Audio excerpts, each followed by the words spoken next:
Hey guys, so welcome back to the shrimp corner. So it is 5:45 in the morning. It's about 8 degrees Celsius in Melbourne this morning. It's nice and frosty, and I'm doing what any normal fish keeper would do, right? Out here early in the morning collecting fry.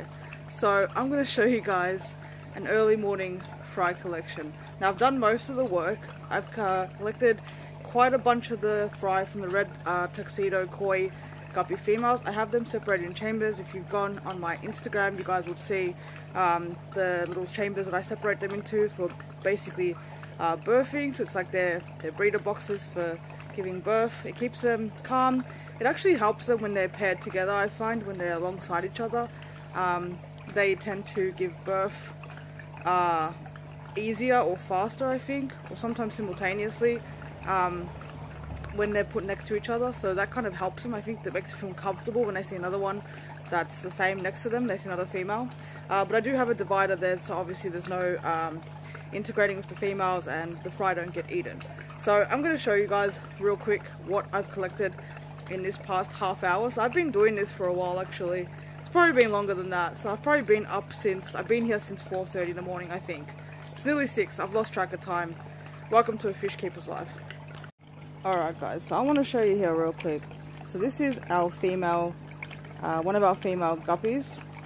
So you can see here, I've just given her some pellets. Now, the whole process that I've done basically is I've gone in very slowly with this net that's right here.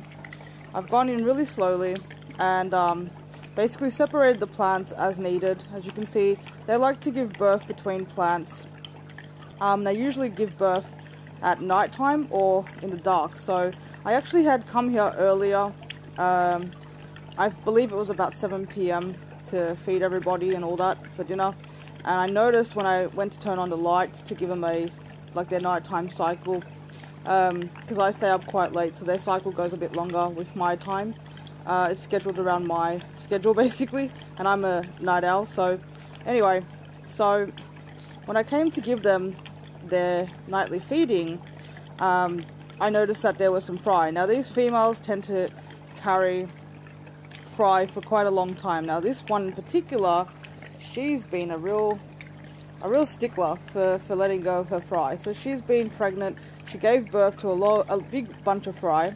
Then she gave birth to a few more, and then she's been holding for about a week. And finally tonight, I came through and I noticed some fry. So what I did was, I immediately turned off the lights, because last time I did this and I noticed a few, I left the lights on, I went about my business, I fed her, I did everything I normally would do, and then she would not give birth. She held them for another week to punish me. So this time, I learnt my lesson, you guys. You can see she's still got a bit of bulk, but she's lost a lot of weight. She was a balloon before that.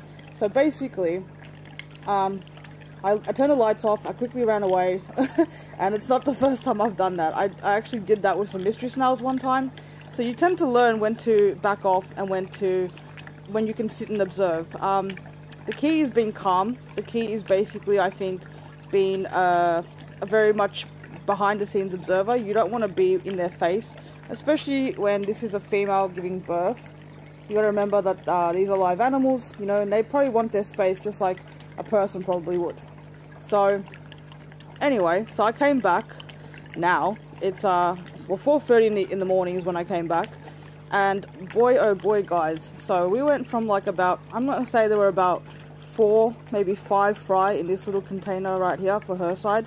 Got another one over there, as you can see, but she dropped about 4 at about 7 PM, and now at 4:30 in the morning I've come and I've slowly, carefully, to not startle her, I've come in and I've taken the rest of the fry out. And look at this, you guys. Look at how many she's given me now. So, as you can see, the method of running and hiding actually works quite well. So now finally, she's been holding all of these in for about a week, you guys. Crazy to me that they can do so. But yeah, it's been about a week, and so now we've gotten this many fry just from her. Now, I haven't done this side yet. As you can see, she's got fry in there on her thing. I like to try and count each female's progression and see how many each female is giving me. Now this female, like I said, she gave me quite a lot, and then she stopped, almost went into hibernation. Gave me a few, but then I messed it up by keeping the lights on, and I disturbed her process basically. So you don't want to do that. You want to try and be calm with them, but that's just my way of doing things. So that's just my opinion. I'm not an expert, but this is just my opinion on how you would do it. So as you can see, there's a bit of mulm down at the bottom. I leave that for the babies to sort of not just find like microorganisms and feed off when I'm not here to feed all the time. In case they do give birth when I'm not here. As you can see, sometimes they do give birth overnight, so I leave a bit of this. I know it might look like it's dirty, but I do vac this once a week, but it builds up quite quickly, and I leave it because like I said, I want the babies to try and feed on any microorganisms, but also when she gives birth to the babies, it's not always enough coverage in here, and you've got to understand this is also a very small breeder box that usually you get. Now this is actually the large breeder box, but the space itself is usually probably the size of what a beta would be in. So I leave this also because I find that the babies really like to be down here, and it keeps them nice and calm. And sometimes when the female's at the top looking for food, the babies feel a little bit safer blending between this mulm right here. So don't worry, it's not toxic, it's not harming the fish in any way. This is a filtered system that filters in through the community tank right here, which is a very big tank, and it filters through constantly. It's constantly bubbling through, going through these chambers all the way through here and then back out through there. So it's cycling water through that system, so it's being filtered in. The debris just collects through feeding constantly, and also I don't have as much flow coming out, so that's why there's debris that gets collected. But I do siphon this up once a week just to keep it fresh, just in case that also encourages birth. So I've been experimenting with different things. So anyway, let's move on to this female right here. Now she is the smaller of the two. I've actually got another one on the other side, so I've got 3 females at the moment in total, but these two I find went off simultaneously. So I had 2 different ones in here, and then I introduced this female, and once I introduced her, I guess she liked seeing a new face, but once I introduced her, we actually got birth within, I think, 2 days, and then they both gave birth actually at the same time. So I really feel like there's some sort of synchronicity between the two, which I've noticed through just sheer experimenting. It's not like I really did it on purpose. I did it because I needed to. I had, 2 females pregnant, and I decided to separate them because I want to, count stock and all that stuff. So I didn't really necessarily do this on purpose, but it ended up becoming a very interesting experiment. So as you can see, there's some little baby fry in there. I'm going to try and capture, it's very hard because I'm using my phone at the moment, but I'm going to try and capture some of these ones and try and show you a technique that I use to just be slow and gentle. Now this female is a lot more jittery, and she gets startled a lot quicker than this female. This female's a bit bigger, I've had her a little bit longer. She's seasoned, she knows the go, she knows the situation. And I am very slow and gentle as well, because what you don't want to be doing is putting your net in here, because as you can imagine, it's a very small area. And what you don't want to do is put your net in and be shaking it around, because 1, you're going to kick up all this debris, which means you won't be able to see anything anyway. And 2, you're just going to stress out the female as well as the fry. So you don't want to do that. Now you could of course just take the female out first, but if you can imagine this container being full of little fry, it's actually quite hard to do that. So I kind of work around the female, but again, I've been doing this a while now, and so she's gotten used to me, and I do take my time. Now in the aquarium hobby, a lot of the time we don't have the time to take, so things get rushed. So I would suggest, though, when it comes to this particular situation, especially like collecting fry, it's not the same as like moving fish from one container to another. I would recommend definitely trying to do it a lot slower and being more gentle and taking your time with it. So now this one, because there's a flow coming through, that's going to disturb me trying to get the babies. So what I'm going to do is I'm going to disconnect this filter just for a little bit, and I'm going to try and collect them while the water's still, because it'll make it a lot easier and a lot calmer to do so. So I'm going to try and get some footage for you guys and see if we can show you that. Alright guys, so we're going to see how this goes. Now you can see she's already quite jittery when I get quite close. She's starting to, looks like she's common thing that you'll see is where they look like they're trying to peck, kind of like a bird would, where they're trying to peck through the glass, or they try and peck at the bottom to get out of the container.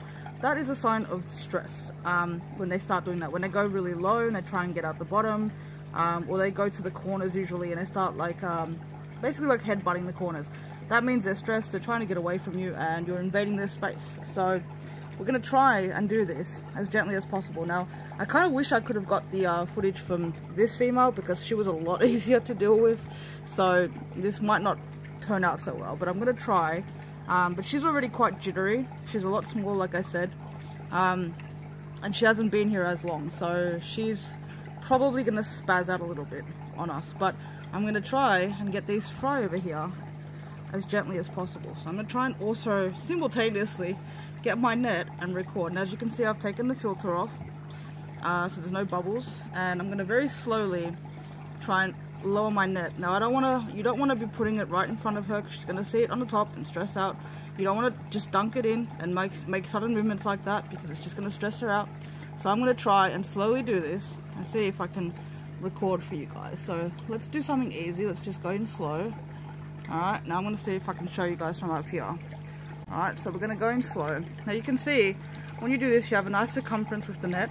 You want to get a small shrimp net, basically, that's either square or round. And you want to go in from the top, right? And you want to sort of like go underneath if you can, as many as you can. So we're going to go underneath, right, really slowly. We're going to try not to go all the way down. Like, we want to give the female, as you can see, we want to give her some room. So she's chosen that corner, so we're going to utilize that space while she's in that corner. So we've got all these guppies right here. Right, now they're usually going to be floating at the surface, right? The babies usually go to the surface, and sometimes you'll find them at the bottom, but usually at the surface if you're lucky. So there we go. They're slowly scooping them up, slowly, right? Now once you get them and you know you've got them in your net, you want to do this transfer fairly quickly, but gently once you hit the water. Now I'm going to show you the technique I use to try and get them out gently. There's one more. Can I get it? Can I get it? I got it. Okay. Alright, so I did that big bunch. Now we're going to do it a second time so I can show you guys because the footage actually cut.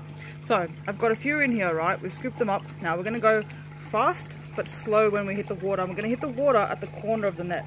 And I'm going to show you guys right now. So ready? Go up. And we're going to hit the corner of the net. Right? And we're going to push forward. So normally this makes the guppies, or usually shrimp also, push forward just like that. So as you can see, they actually came out quite quickly. I want to see if I can show you guys again. So let's go in slowly. Get this one right here. Right, nice and easy. Underneath again. Underneath. Get the corner right there. Make them feel safe. Don't jolt them. Try and be gentle. Alright, now we got it up. Alright, let's go again.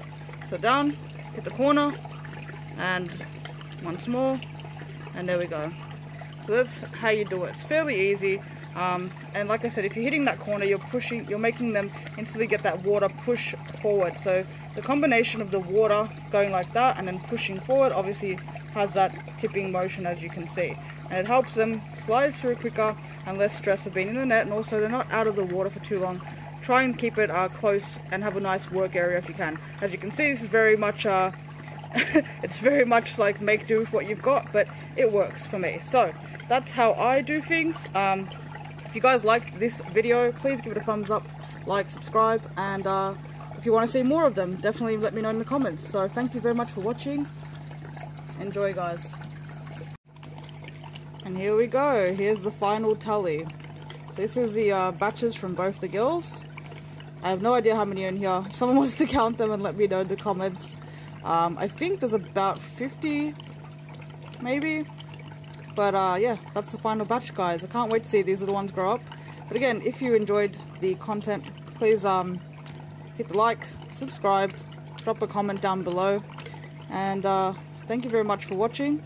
And this is my personal technique, so I hope that maybe it can help somebody. Everybody does things differently, but this has worked for me. So again, thank you very much for watching, and I'll see you guys soon.